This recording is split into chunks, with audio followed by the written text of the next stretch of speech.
As I was going to explain to you at the end of the session, extensor expansion or dorsal digital expansion. Now this dorsal digital expansion or extensor expansion will be nothing but the insertion of the tendons of extensor digitorum. What is it basically? See, sometimes it is asked as a short note also. So it is basically a triangular shaped aponeurosis. Triangular shaped aponeurosis present on the dorsum of proximal phalanx, covering each and every tendon of extensor digitorum. How many tendons are there? 4. Index finger, middle, ring and little finger. So here if you see clearly, if you concentrate and see, this is the extensor expansion, dorsal digital expansion. It is a triangular aponeurosis present on the dorsum of the proximal phalanx, and it will be present on each and every tendon of extensor digitorum. That is first point. Now second point, opposite the, now these joints are metacarpophalangeal joints. So opposite metacarpophalangeal joint, the central portion here, this is the central portion of extensor digitorum tendon, this is the main portion, and on either side of this central portion there will be a base, and this base will be on the metacarpophalangeal joint, each and every metacarpophalangeal joint, and on either side of this base there will be insertion of lumbricals and introosei muscle of the hand.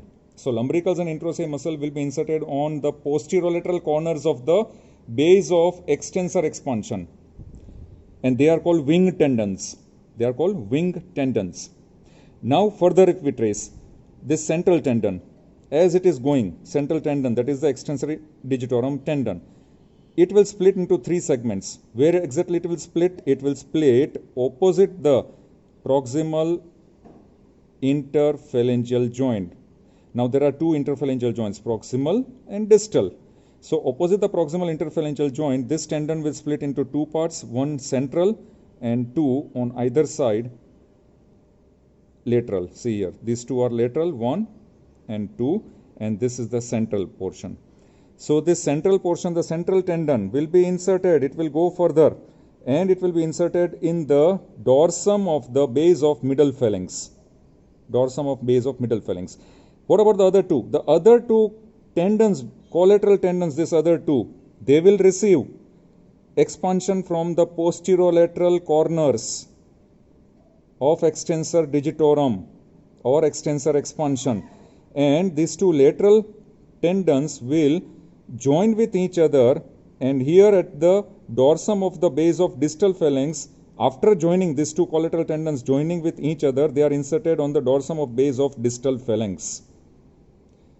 This triangular shape is called extensor expansion or dorsal digital expansion. Once again, central tendon will be inserted where? It will be inserted in the dorsum of the base of middle phalanx. And what about the 2 collateral tendons? The 2 collateral tendons which are split, they will again join with each other, and they will be inserted on the dorsum of the base of the distal phalanx. And the base of this entire expansion will remain at the metacarpophalangeal joint. And on either side of the base, that is their posterolateral corners, they will receive the insertion of introosei, that is dorsal and plantar introosei, palmar introosei, and lumbricals, which are known as wing tendons. So therefore this entire triangular shaped aponeurosis which is formed is called dorsal digital expansion or extensor expansion. Now after this, we move to this extensor retinaculum which we have cut. This is very frequently asked in Viva. How many compartments are there below the extensor retinaculum? There are 6 compartments. 4 compartments will be lying just dorsal or posterior to radius. 1 compartment number 5, will lie between the radius and ulna, and the 6th compartment, last compartment, will lie dorsum to the lower end of ulna. So what are the 4 compartments and what are the structures which are passing through each and every compartment? The 4 compartments over the posterior side of the radius, lower end of radius.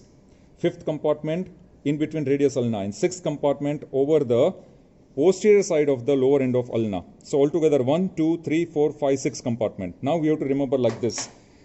Structures passing through the first compartment will be They are known as, here, abductor pollicis longus and extensor pollicis brevis. Structures passing through first compartment of extensor retinaculum from lateral to medial. Second compartment, the structures passing through the second compartment will be extensor carpi radialis longus and extensor carpi radialis brevis. Third compartment, structure passing through the third compartment will be extensor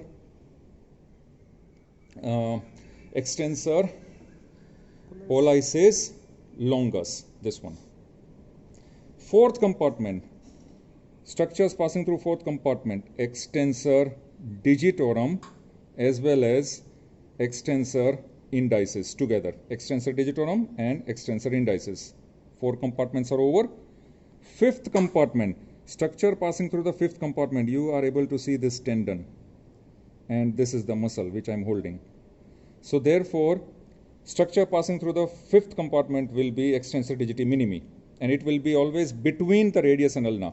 And structure passing through the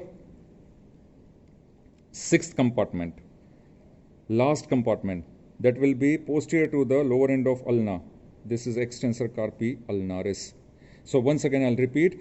First compartment, there will be abductor pollicis longus and extensor pollicis brevis. Second compartment will be extensor carpi radialis longus, extensor carpi radialis brevis. Third compartment will be extensor pollicis longus. Fourth compartment will be extensor digitorum and extensor indicis. Fifth compartment will be extensor digiti minimi. And sixth compartment will be extensor carpi ulnaris. These are the 6 compartments, the structures which are passing through the 6 compartments present below extensor retinaculum. Thank you very much.